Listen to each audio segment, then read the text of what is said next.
महापालिकेच्या निवडणुकीसाठीची मतदानाची वेळ आता संपली आणि आम्ही सगळेच एक परंपरेनुसार आणि वर्षानुवर्षाची भारतीय जनता पार्टीची एक वेगळी परंपरा आहे की कुठली निवडणूक असो, मतदान ज्या दिवशी होतं त्यानंतर सगळे एकत्र येतात आणि भेळभत्ता हा कार्यक्रम आमचा होतो.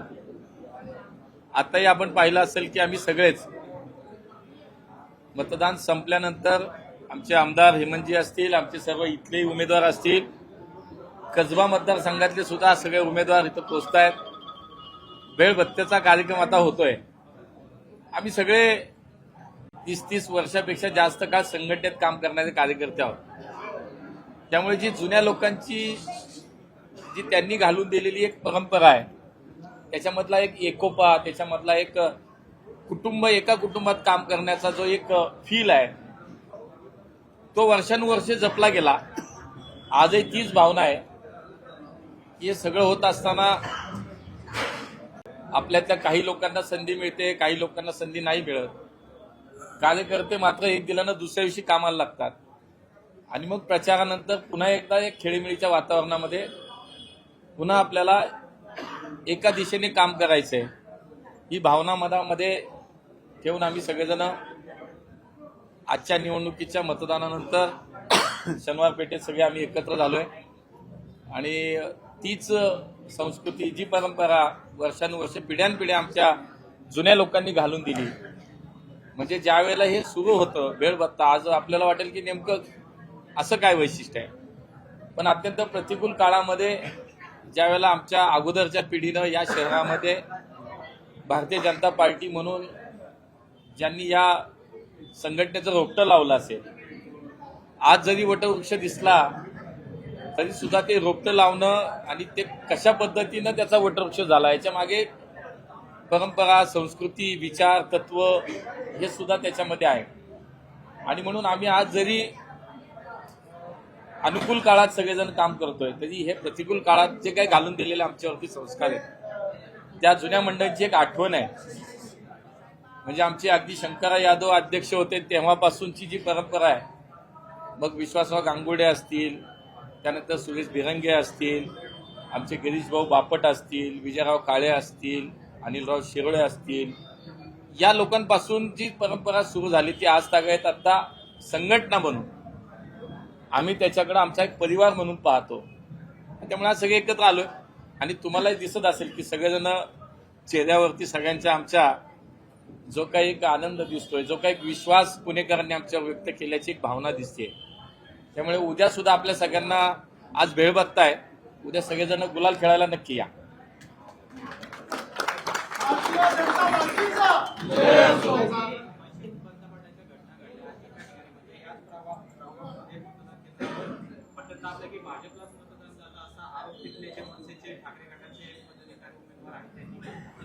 मला असं वाटतं की फक्त ठीक आहे, काही ठिकाणी आज मशीनमध्ये तांत्रिक अडचणी निर्माण झाल्या होत्या.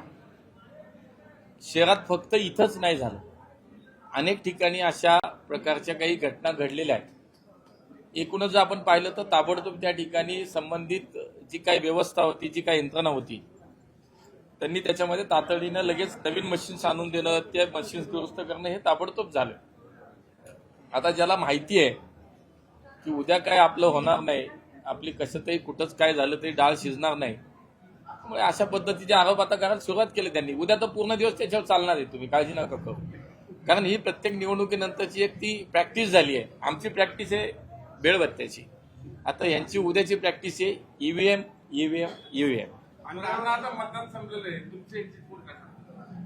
मी मागच्या 8 दिवस अत्यंत विश्वासानं खात्रीपूर्वक सांगतोय की ज्या पद्धतीनं मागच्या 11 वर्षात मोदीजींच्या सरकारने पुण्यासाठी जे काय भरीव योगदान दिलं, मेट्रो सारखे प्रकल्प, नद्यांसारखे प्रकल्प, खूप काय, म्हणजे देवेंद्रजींच्या नेतृत्वामध्ये भविष्याचं एक विजन देवेंद्रजींच्या नेतृत्वामध्ये जे आहे की पुढच्या 50 वर्षाचं विजन देवेंद्रजींनी पुणेकरांसमोर ठेवलंय.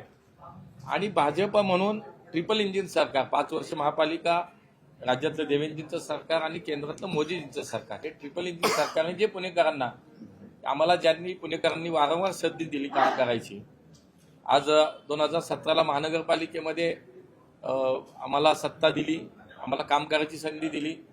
लगेचच आपण पाहिलं असेल की 19मध्ये सर्व आमदार निवडून आले. पुन्हा आपण पाहिलं 24मध्ये विधानसभा लोकसभेमध्ये 100% यश आम्हाला मिळालं पुणेकरांनी. तर हा विश्वास होता तो कामाच्या प्रती होता. त्यामुळे आजही मला हा विश्वास वाटतो की आम्ही केलेलं काम पुणेकरांसमोर आहे आणि भविष्याची विजन माननीय देवेंद्रजींनी जी मांडली आणि आम्ही जी संकल्पपत्राच्या माध्यमातून पुणेकरांसमोर ठेवली, हे सगळं पाहता केलं तेच सांगितलं आणि जे करणार आहे ते समोर ठेवलंय. हे जर पाहिलं तर नक्की 120च्या आसपास, आम्ही 120 ते 125च्या आसपास आमच्या जागा निवडून येतील आणि पुन्हा एकदा भारतीय जनता पार्टीचा महापौर या पुण्यामध्ये होईल. गेल्या 15 दिवसांमध्ये अजितदादा विरुद्ध मोहोळ असाच वाद पाहायला गेला. आता मतदान झालेला आहे. तुमच्यातला आणि अजित पवार यांच्यामधला वाद आता झालेला आहे का पुढे जिल्हा परिषदेच्या निवडणुकीमध्ये सुद्धा पाहायला मिळेल? त्याला जोडून तुम्ही आव्हान दिलं होतं त्याचं काय? ऐका, दोन वेगळे प्रश्न, तुमचा प्रश्न येणारच आहे. मला असं वाटतं की राज्यामध्ये एकत्र आहोत, केंद्रामध्ये एकत्र आहोत, परंतु स्थानिक स्वराज्याच्या निवडणुका आम्ही स्वतंत्रपणे लढावं असे निर्देश होते किंवा सर्व पक्ष नेतृत्वांनी एकत्र ठरवलेलं होतं. त्यामुळे या निवडणुकीत आम्ही एकमेकाच्या समोर उभं राहिलो. आमची अपेक्षा होती की मैत्रीपूर्ण लढत व्हावी.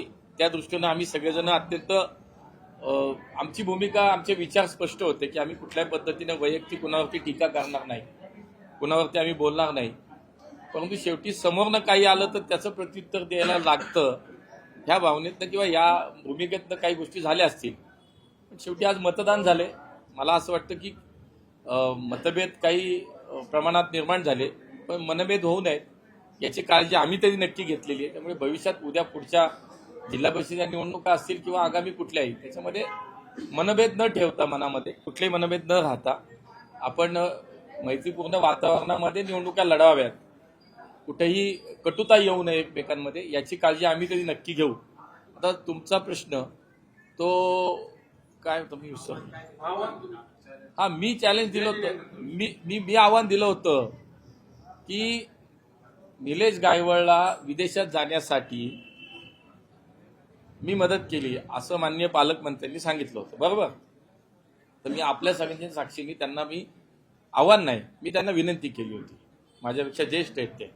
मी त्यांना विनंती केली होती की एका व्यासपीठावरती आपण यावं, आपण हे सिद्ध करावं की मुरलीधर मोहोळ यांनी गायवळला विदेशात जाण्यासाठीची मदत केली. जर पुराव्यानिशी सिद्ध केलं तर मी त्याच दिवशी माझं राजकारण सोडेन, हे मी त्यांना सांगितलं होतं. आणि जर नाही झालं तर तुम्ही सोडावं. आता हे मी तुमच्यासमोर बऱ्याच वेळा सांगितलं, तुम्ही त्यांना विचारलं पाहिजे ना, काय झालं चॅलेंजचं, काय झालं हे त्यांना विचार ना एकदा. आता माझा दोष नाही ना, म्हणजे दूध का दूध पाणी का पाणी आहे, असंच आहे ना बाबा. म्हणून मला असं वाटतं की पुणेकरांना हे सगळं सत्य माहिती आहे, वास्तव काय ते माहिती आहे. 2017 साली पुणेकरांनी यांना कारभारी म्हणून बदललं, यांना रस्ता दाखवला घरचा आणि भारतीय जनता पार्टीला स्पष्ट बहुमत दिलं. आणि म्हणून आम्ही प्रामाणिक काम केलंय, खूप चांगलं काम करायचा प्रयत्न आम्ही केलाय. पुणेकरांनी ते पाहिलं आणि म्हणून या वेळेला सुद्धा परत एकदा पुणेकर आहे त्याच कारभारीला संधी देतील.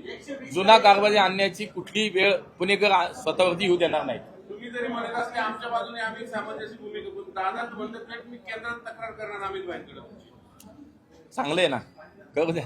नाना भाटगिरे जे शिवसेनेचे शहराध्यक्ष नाना भाटगिरे आज त्यांच्या मतदारसंघात बीड असेल, उस्मानाबाद असेल, सोलापूर इथून बसमध्ये भरून किंवा कारमध्ये भरून लोक आणली गेली आणि बोगस मतदानाचा प्रकार घडलाय. तर याबाबत मला माहिती मिळाली आणि ताबडतोब आमचे तिथल्या उमेदवार ज्या आहेत, आमच्या स्नेहलताई दगडे यांनी याच्यावरती तातडीनं खूप सगळी व्यवस्था जी काय होती, 2,000 ते 2,500 लोक काहीतरी बाहेरनं येत होती, ते एका ठिकाणी अडवली गेली. पोलीस बंदोबस्तामध्ये त्या सगळ्यांना पकडलं गेलंय आणि मला असं वाटतं पुढची कारवाई पोलीस करतायत. पण हे प्रकार चुकी, म्हणजे खरं तर हे असं व्हायला नाही पाहिजे. पण आमच्या कार्यकर्त्याच्या उमेदवार स्नेहलताई दगडे त्यांनी प्रसंगावधान राहून या ठिकाणी ही तत्परता दाखवली आणि ही लोक, मला असं वाटतं याच्यावरती काहीतरी गुन्हे दाखल होतात अशी माझी माहिती आहे.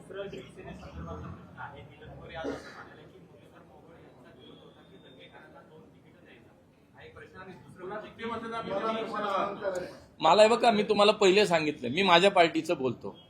मला माझ्या पक्षाचं जेवढं पडलं मी कशाला कुठल्या पक्षाचा विचार करायला जाईल.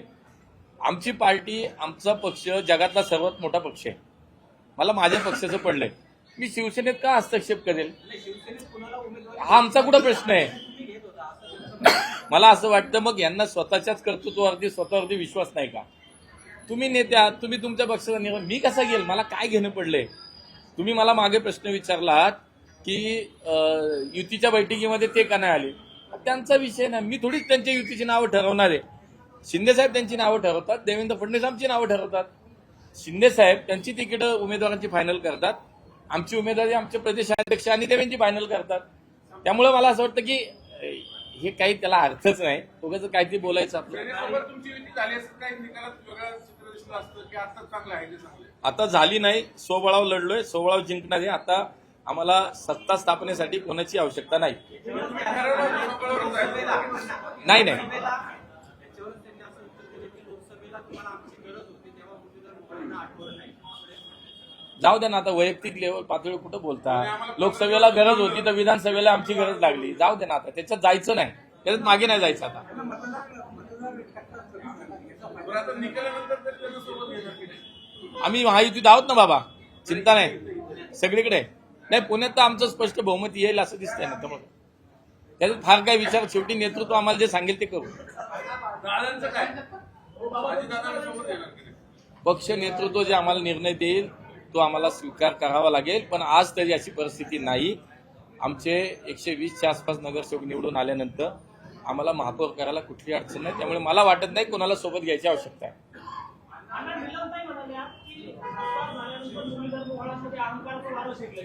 तुमचा अनुभव काय ते सांगा, त्यांचं सोडून द्या. तुम्हाला कोणाला वाटतं का असं?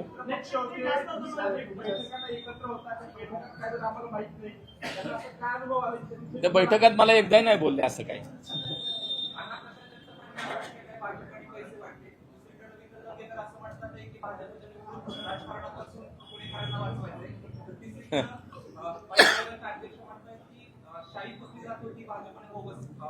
हे बघा, निवडणूक आहे, शेवटी युद्ध आहे.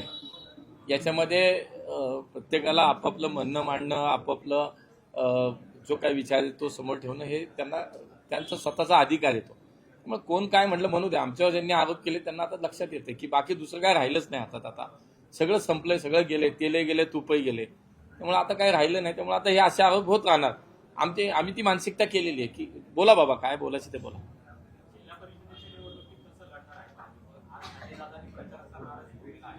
आमची पण उद्या बैठक लागली आहे. उद्या आमची पुणे जिल्ह्याचे कोर कमिटीची बैठक आहे. जिल्हा परिषदेच्या निवडणुकीसाठी आमची तयारी सुरू आहे. आता युतीचा आणि काय निर्णय तो वरतून होईल, पण आम्ही आमची तर तयारी सुरू केली आहे. त्यांनी तुमचे काही मोहरे उचलायला सुरुवात केली ते पाठीमध्ये. आमच्याकडे मोहरे आहेत हे नक्की झालं ना. चला, धन्यवाद, थँक्यू.